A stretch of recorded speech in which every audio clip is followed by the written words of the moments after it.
Hello everyone, good evening. कैसी चल रही है आप लोग की इमारत फेथ सेकंड की स्टडी? आई होप बढ़िया ही चल रही होगी। मेरी भी ठीक ठाक चल रही है। पढ़ाई करते करते दिन भर में लगने लगता है कि अच्छा हो जाएगा, फिर आधे घंटे बाद लगता है नहीं होगा, फिर 1 घंटे बाद लगता है कि हो जाएगा, फिर लगता है नहीं हो पाएगा। और ये माइंड फ्लक्चुएशन पूरे दिन भर होते रहता है और इसी के साथ साथ पूरे दिन भर पढ़ाई करते रहते हैं, एक बोरिंग सा सब्जेक्ट। फ़िलहाल मैं अभी दिखाती हूँ कि आज मैंने क्या पढ़ाई किया है। तो आज मैंने पढ़ा है आधुनिक काल। आधुनिक काल में भारतेंदु युग पढ़ना था आज, और द्विवेदी युग पढ़ना था, जो कि मैं भारतेंदु युग तो कंप्लीट कर ली, बट द्विवेदी युग अभी मेरा पूरा कंप्लीट हो नहीं पाया। कंप्लीट ना होने के पीछे भी एक रीज़न है, और वो पढ़ने के बाद यूथ से ढेर सारे क्वेश्चन सॉल्व किए हैं।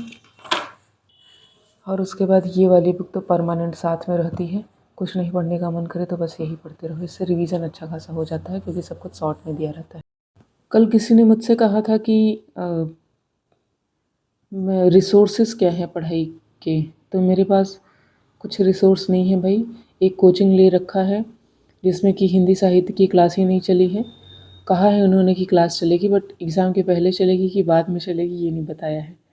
तो कोर्स का तो कोई मतलब नहीं निकला। बाकी जैसे कि मुझे भारतेंदु युग पढ़ना है, तो छोटे छोटे वीडियोस, मतलब ऐसे ही यूट्यूब से सर्च करके 3-4 क्लासेस देख लिया, उससे नोट्स बना लिया, यूथ के क्वेश्चन देख लिए, तो थोड़ा पता लग जाता है इंपॉर्टेंट क्या है, तो उसे पढ़ लिया। और बाकी ये सरस्वती पांडे, गोविंद पांडे है ही, इससे पढ़ते हैं। और रिसोर्सेज में कुछ भी नहीं है मेरे पास, बस ये यूथ की बुक, सरस्वती पांडे, गोविंद पांडे, यूट्यूब, बस। और हाँ, ये जो मैंने कोर्स परचेज़ किया है उसमें ढेर सारे रिटन क्वेश्चन के PDF आते हैं, वो थोड़ा बहुत देख लेते हैं बस।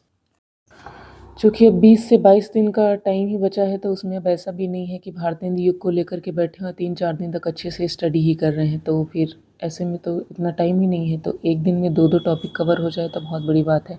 तो पढ़ाई का प्लान ये है कि जैसे कि भारतेंदु युग पढ़ रहे हैं या फिर द्विवेदी युग पढ़ रहे हैं, तो उसकी प्रवृत्ति समझ लेनी है कि भारतेंदु युग में एक्चुअली में प्रवृत्ति चल के आ रही थी। जैसे कि उस समय लोकहित में बहुत सारी रचनाएँ लिखी जा रही थी, समाज सुधार पे लिखी जा रही थी, राष्ट्रीय चेतना पे, मतलब राष्ट्र के प्रति प्रेम जो था उस पे लिखा जा रहा था, खड़ी बोली का प्रयोग बहुत ज़्यादा होने लगा, इस तरह लिखा जा रहा था। अब भारतेंदु युग को पढ़ लिया है, भारतेंदु में भारतेंदु हरिश्चंद्र को पढ़ लिया है, उसमें ये हैं जगन मोहन हैं, बालकृष्ण भट्ट हैं, प्रताप नारायण मिश्र हैं।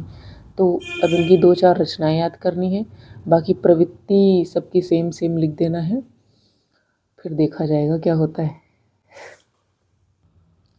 और तब तक इसी बीच में एक समस्या और आ गई है, KVS का रिज़ल्ट आ गया, और रिज़ल्ट तो आया, साथ साथ में एग्ज़ाम की डेट भी आ गई।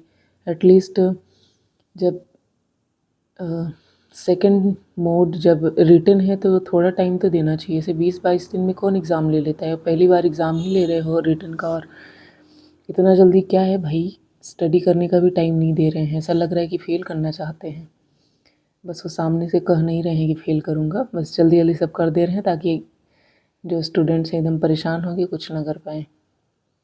फ़िलहाल देखते हैं कैसा होता है, मिलते हैं नेक्स्ट वीडियो में, बाय बाय।